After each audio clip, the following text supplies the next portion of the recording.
Hi everyone, good morning. So today we are going to start our second chapter in your course book Sunbeams, and I hope you have understood the first chapter and done all your exercises, and I have shared the answers with you.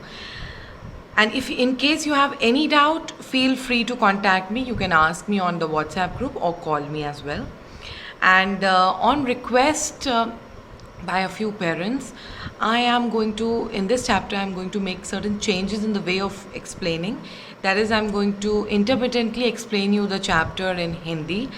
But this is going to happen this time or a few more times, and I would definitely switch on to the pattern which I had been teaching you, that is explaining you in English itself, because that is the best way, children, and that is how you're going to hold on and going to understand the language, or will be able to speak it in a better way.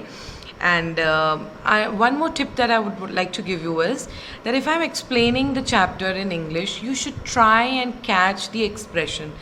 Pay little bit more attention, and you will be able to take the grasp of what I'm trying to say by the expression or the voice modulation, and then you can actually comprehend what I'm trying to say. Okay, so follow me for the chapter. Alright, class third. So today we are going to start the second chapter, and which is in form of a poem, Riding a Rainbow. So all of you know what is a rainbow. It is composed of 7 colors: vibgyor, violet, indigo, blue, green, yellow, orange, red. It is composed of these 7 colors, and you can spot these colors here. And I hope all of you know, when do you spot a rainbow? It is right after the rainfall. If the sun appears, then you can spot a rainbow. You might or you might not spot it also. It is not a compulsion. So let's sail through the poem. I'll ride on a rainbow to soar through the sky. I'll ride on a kite as it flies way up high. So the poet says that I'll ride on a rainbow. So he wishes to go up quickly to the sky. So he says, I'll go up high only if I ride the rainbow. I'll ride on a kite as it flies way up high. He says that I can fly on a kite also. I can ride on it, and I can reach the heights of the sky. I'll ride on a dragon. I'll ride a balloon. I'll ride on a rocket, and I'll ride on the moon. So he says, I wish, and I definitely think I will ride on a dragon. You know what a dragon is? It's a fierce animal which has a lot of fire in it, and it can spell out fire when it is angry. I'll ride a balloon. So he wishes to ride on a balloon because balloon also flies up high.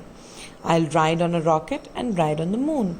So he says that I wish that I can sit on the rocket and fly up high, or I can also ride on the moon. He wants to touch the sky and the different celestial bodies. I'll ride on the wind and the sun and the stars, on floating bananas and flying guitars. So he's dreaming, all right. So I'll ride on the wind and the sun and the stars. So he says that I'll sail through the wind and the sun. He wishes to ride on the sun and the stars. He wishes to go to these celestial bodies, and on floating bananas and flying guitars. So he's probably dreaming of all these things wherein there are a lot of bananas floating and the guitars that are there. So he's just dreaming.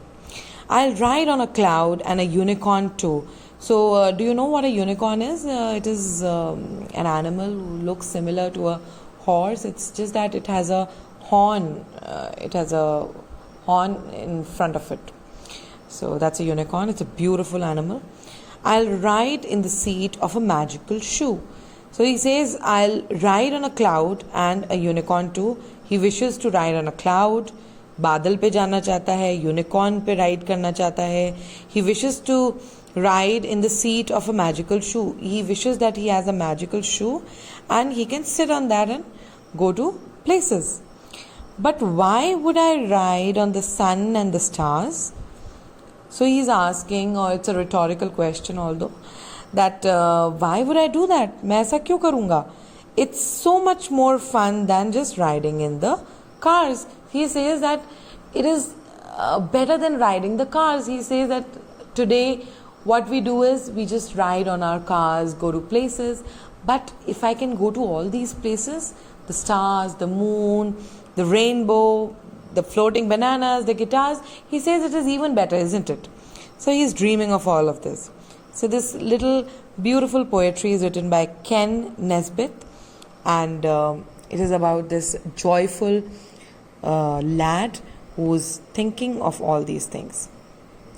Alright, I hope you've understood the poem, dear children, and in the next class I'm going to solve the exercises with you. Thank you.